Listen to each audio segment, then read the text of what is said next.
ఈ సంఘటనను కూడా గుర్తుకు తెచ్చుకోండి. మూసా తన జాతి వారితో అల్లాహ్ మిమ్మల్ని ఒక గోవును బలిగా ఇవ్వండి అని ఆజ్ఞాపిస్తున్నాడు అని అన్నప్పుడు వారు, మాతో నీవు పరిహాసమాడుతున్నావా అని బదులు పలికారు.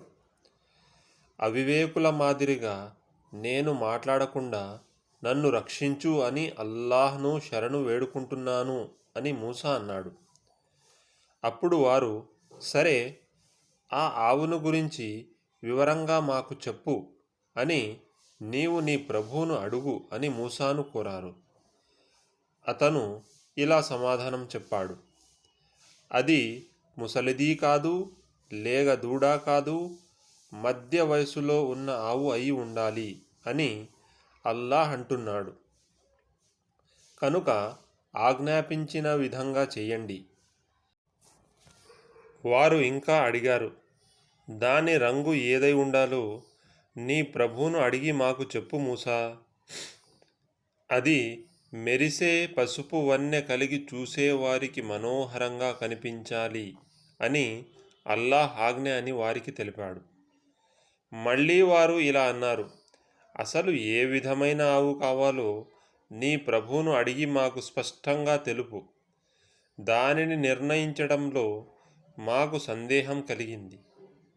అల్లాహ్ కోరితే మేము దానిని కనుగొంటాము. మూసా, అది ఏ కృషి చెయ్యనిదై, భూమి దున్ననిదై, మోటె లాగనిదై, ఏ లోపము లేనిదై, పరిపూర్ణారోగ్యము కలిగినదై ఉండాలి అని అల్లాహ్ అంటున్నాడు అని వారికి జవాబు చెప్పాడు. అర్థమైంది, నీవు ఇప్పుడు సరి అయిన గుర్తులు చెప్పావు అని వారు పలికారు. అప్పుడు వారు ఆవును బలి ఇచ్చారు. లేకపోతే వారు అలా చేసేవారు కాదు. మరొక సంఘటనను కూడా మీరు గుర్తుకు తెచ్చుకోండి. మీరు ఒక వ్యక్తిని హత్య చేశారు. దానిని గురించి మీలో మీరు వాదులాడుకుంటూ హత్యా నేరాన్ని ఒకళ్ళపై నొకళ్ళు మోపుకోవటం ప్రారంభించారు. కానీ మీరు గుప్తంగా ఉంచుతున్న దానిని బట్టబయలు చేయటానికే అల్లాహ్ నిర్ణయం చేశాడు. కనుక మేము హతుని శవాన్ని దాని ఒక భాగంతో కొట్టండి అని వారిని ఆజ్ఞాపించాం.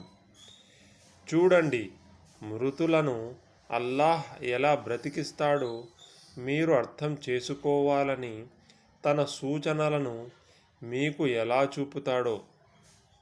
కానీ ఈ సూచనలను చూసిన తరువాత కూడా మీ హృదయాలు కఠినమైపోయాయి.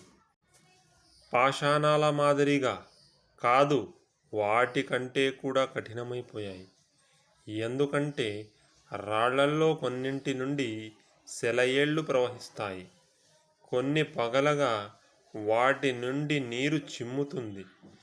మరికొన్ని అల్లాహ్కు భయపడి కంపించి నేల కొరుగుతాయి.